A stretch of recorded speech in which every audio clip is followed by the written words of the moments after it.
Prince's Trust helps young people who've had a tough start turn their lives around. It gives them hope, advice and the practical means to do it.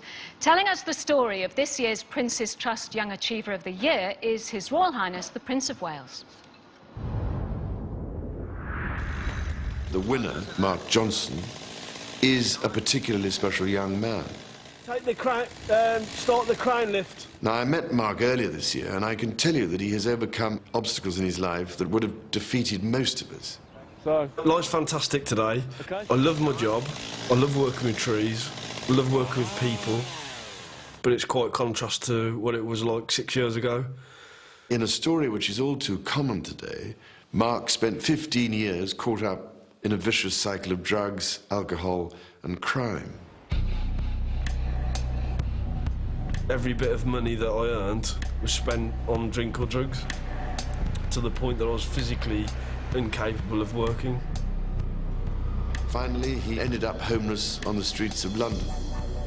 As he told me, things had become so desperate that he believed he would die there. When you're in that really dark place, it's really difficult to see any kind of light at the end of the tunnel. Thankfully, an old friend came to his aid and helped him into rehabilitation. Starting afresh months later, free from addiction, but severely lacking in confidence and direction, Mark began to think what he could do with his life.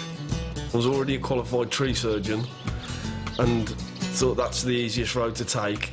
Nobody would give me money. I definitely wouldn't be able to get a bank account, and I was in that position of that I was slightly unemployable as well at the time.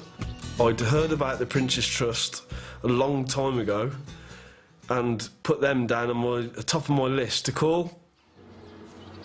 And in 2001, with encouragement, the advice of a business mentor, a low-interest loan and a grant, he became one of the 12,000 young people who, unable to secure funding from other more conventional sources, are supported each year by my Trust's business program.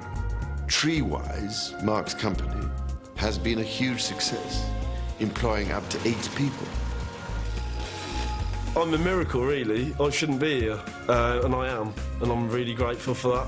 I cannot think of a worthier winner of this year's award, and I can only offer Mark my heartfelt congratulations. Needless to say, I'm delighted that Victoria Beckham, one of my Trust's very special ambassadors, will now present him with the award on my behalf. Ladies and gentlemen, please welcome Victoria Beckham and our winner, Mark Johnson.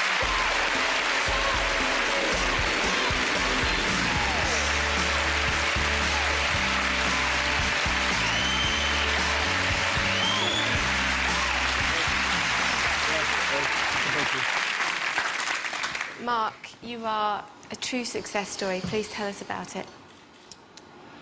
Well, as you see in the picture, sort of, what I was talking about there was I was street homeless in London, and I